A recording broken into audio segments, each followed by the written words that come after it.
Welcome to Facts and Truth. Today we will be highlighting three key topics in what is terrorism, who is a terrorist, and why. Follow me to understand more on these topics that may renew our mindset.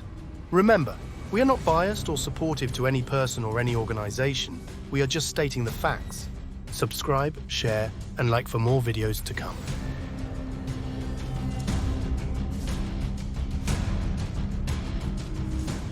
When the US killed over 1 million civilians in Iraq, was that terrorism? When Israel terrorizes the Palestinian people every day, is that terrorism?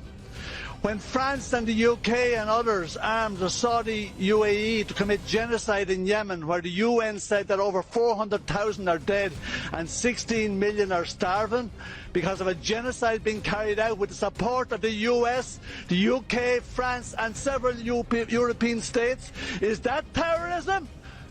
When he's going to wake up and start living in the real world?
Who is a terrorist? So many of us think terrorists are men, women who put on an explosive vest to blow up a marketplace or schools or government buildings, take up arms to shoot people in schools, in public places, in theater halls, etc.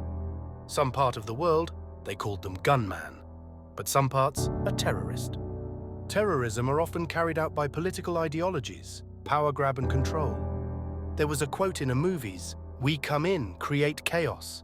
In the name of protecting lives, we exploit your mineral resources if we discovered you got many." Let's take into fact that the occupation of Iraq, 2003-2011. It was first reported that Saddam Hussein pursued an extensive biological weapons program and a nuclear weapons program, though no nuclear bomb was built. After the Gulf War, the United Nations located and destroyed large quantities of Iraqi chemical weapons and related equipment and materials. Iraq ceased its chemical, biological and nuclear programs. All of these also led to exploitation of Iraqi's oil, where it leads to war, and innocent lives became a collateral damage. Some weddings, ceremonies, homes were bombed because a HVT was located. What about those kids, mothers and old people that were caught along with it?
drives a terrorist? At the end of the war, Iraq accumulated an external debt of over $100 billion. War strained Iraq's manpower. In addition to the estimated 180,000 casualties, 340,000 wounded, and 50,000 POWs, at the end of the war, the Iraqi army comprised of 1.2 million soldiers of a population of 18 million Saudi.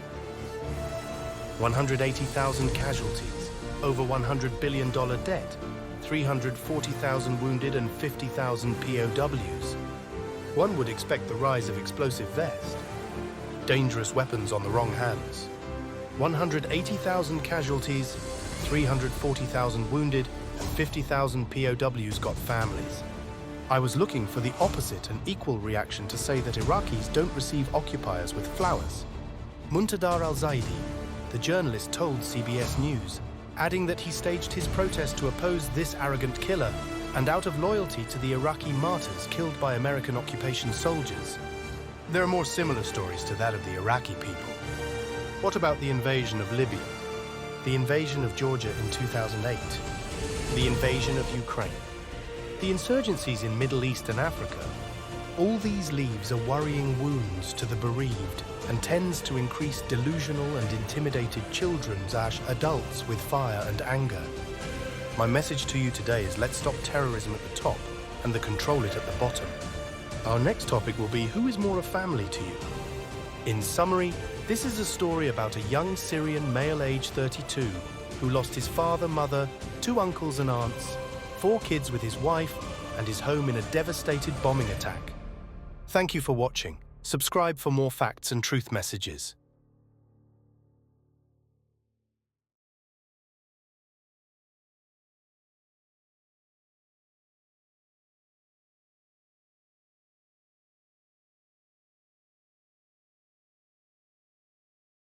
The atomic bomb, did you regard it as a curse or a blessing to mankind?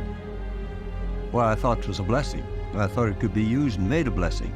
I never worried about it being a curse. I wanted a weapon that would win the war, and it did. That's what I was interested in.